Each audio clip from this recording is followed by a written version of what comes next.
अस्सलाम वालेकुम गाइज़। रूस भी सोचता होगा कि काश मैंने इंडिया से कभी कोई डील की ही ना होती। काश कि जिस दिन मैं इंडिया से डील करने लगा था उस दिन बीमार हो जाता। काश कभी इंडिया से मिला ही ना होता। दोस्तों, आप सभी जानते हैं MiG-21 तैयारों की एडवर्टाइजमेंट जितनी इंडिया ने की है उतनी कभी रूस ने भी नहीं की होगी। सभी जानते हैं कि कोई साल ऐसा खाली नहीं गुजरा जब इंडिया ने अपने 5-6 मिग तैयारे ना गिराए हों।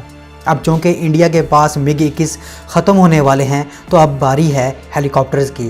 पिछले दिनों इंडिया के पायलटवा ने पूरी कोशिश की कि अमेरिका के इस नए हेलीकॉप्टर को कामयाबी से ज़मीन पे दे मारूं।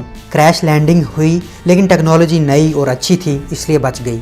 लेकिन अब इंडियन पायलट्स ने दोबारा कोशिश की है और हम इंडियन पायलट्स की कोशिशों को सराहते हैं। लेकिन इस बार इंडिया ने रूस के Mi-17 हेलीकॉप्टर पर अपनी भरपूर कोशिश की है। दोस्तों, कल इंडियन एयरफोर्स का Mi-17 हेलीकॉप्टर सिक्किम के इलाके चटन से मुकुतांग की तरफ महवे परवाज था कि अचानक मुकुतांग के हेलीपैड से 10 मील पहले ही इस हेलीकॉप्टर को हमेशा की तरह खेतों में लैंड करना पड़ा, जिससे हेलीकॉप्टर को भी नुकसान पहुंचा और पायलट समेत 6 एहलकार भी शदीद ज़ख्मी हुए।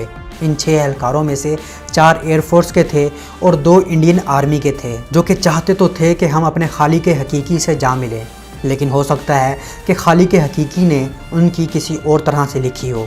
खैर, इस हादसे की वजूहात मालूम करने के लिए तहकीकात का हुक्म दे दिया गया है और उम्मीद है हमेशा की तरह टेक्निकल इशू ही निकलेगा, क्योंकि पायलट्स तो अपनी पूरी कोशिश करते हैं ज़मीन पे दे मारने की। अब तकनीकी ख़राबी ही होगी जिसकी वजह से ये मिशन मुकम्मल नहीं हुआ। गाइस, आपको बता दें कि इससे पहले भी इंडियन एयरक्राफ्ट ने 30 अप्रैल को टायर से हवा निकलने के अमल को भी एक्सपीरियंस किया है। न्यूज़ के मुताबिक डोर्नियर एयरक्राफ्ट का पालम एयरबेस से रूटीन परवाज करने का मूड था, लेकिन टेक ऑफ रोल के दौरान ही त्यारे के टायर में ख़राबी का सामना करना पड़ा और त्यारे के कप्तान ने फौरी तौर पर टेक ऑफ करने का प्लान कैंसिल कर दिया। अब मेरा तो यही मानना है कि टायर की हवा निकली होगी, क्योंकि तबाह होने के खौफ से अक्सर चीज़ों की हवा निकल ही जाती है।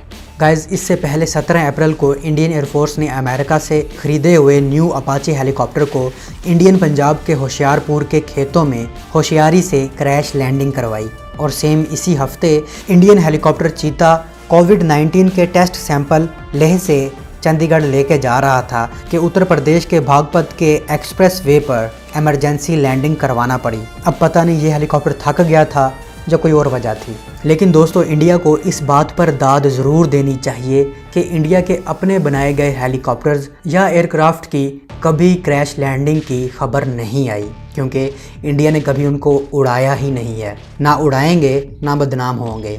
Guys, hope you like the video. अगर आपको वीडियो पसंद आई है तो लाइक, शेयर और सब्सक्राइब करना मत भूलिएगा। मिलता हूँ एक नई वीडियो के साथ, तब तक के लिए इजाज़त। अल्लाह हाफ़िज़।